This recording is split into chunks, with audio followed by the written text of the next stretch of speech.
Le paysage a considérablement changé. Il faut s'imaginer ici un lacis de boyaux, de tranchées, d'abris qui partaient donc du cœur du village de Rocaincourt en direction du front qui est à 300 ou 400 mètres d'ici.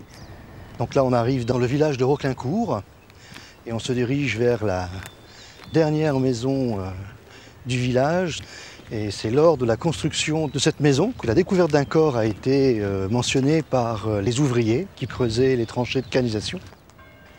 Et le service archéologique a recueilli donc les restes d'un soldat qu'on a retrouvé ici, exactement là où il y a une légère dépression sur le trottoir qui, à mon avis, marque encore l'emplacement de la tranchée, exactement ici.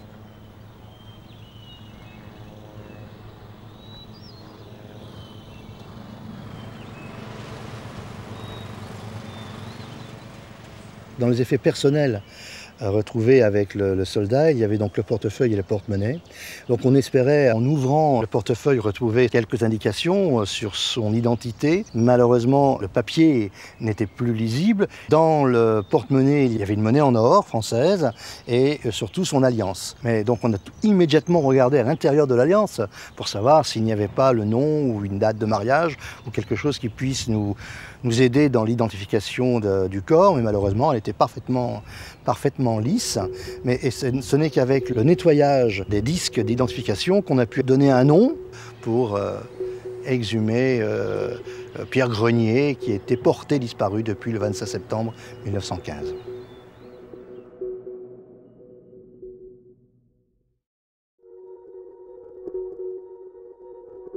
C'est l'image d'un homme encore jeune et souriant. L'image de Pierre Grenier, alors âgé de 29 ans. Nous sommes en août 1914. La guerre est à peine déclarée que Pierre est enrôlé. 59e régiment de la 34e division d'infanterie, matricule 1771. Confiant en l'avenir, il laisse derrière lui son village de Boulieu-les-Annonais, en Ardèche, ses parents agriculteurs, son métier de menuisier et sa femme, Fernande, enceinte de 6 mois. Ultime témoignage de son amour pour elle, les lettres qu'il lui écrit font preuve d'une grande délicatesse, marquée par la volonté manifeste de la préserver, et cela jusqu'à sa dernière heure, un matin du 25 septembre 1915.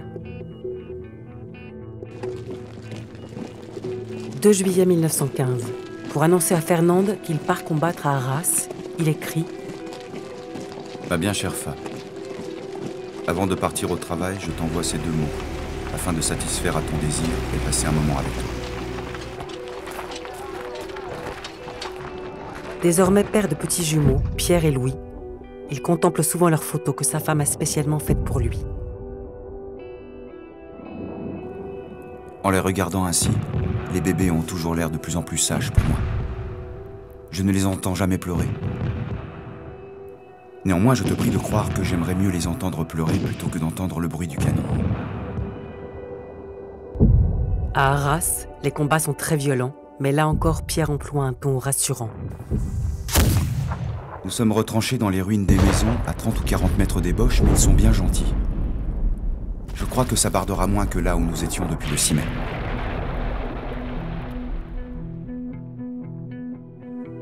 Le 24 septembre, la veille de l'offensive majeure de l'Artois, Pierre écrit « Ma bien chère femme, je suis en bonne santé, et vous en souhaite de même, ainsi qu'à mes chers parents. Je pense toujours que Dieu me conservera à ton amour et à l'affection de tous les êtres qui me sont chers, afin que bientôt nous puissions reprendre ensemble notre vie heureuse d'autrefois. »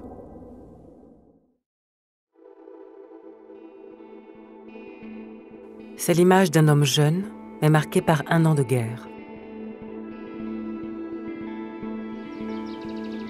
La photo est prise à Arras en septembre 15 et on voit Pierre Grenier assis, avachi même, hein, et on voit que cet homme a subi une épreuve de plus d'1 an, hein, pas de permission, très peu de nouvelles.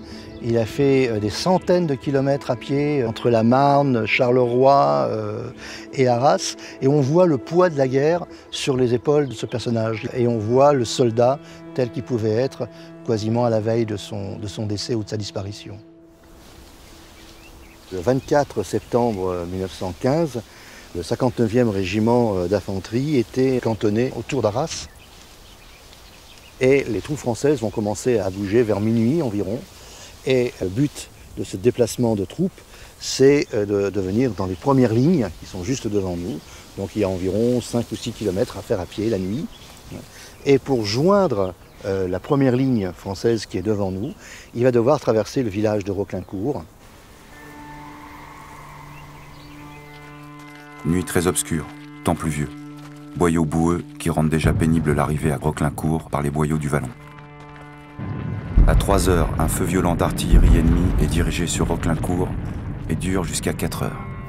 Résultat, le 59e régiment d'infanterie va être dispersé et Grenier ne va pas prendre le même chemin que ses collègues.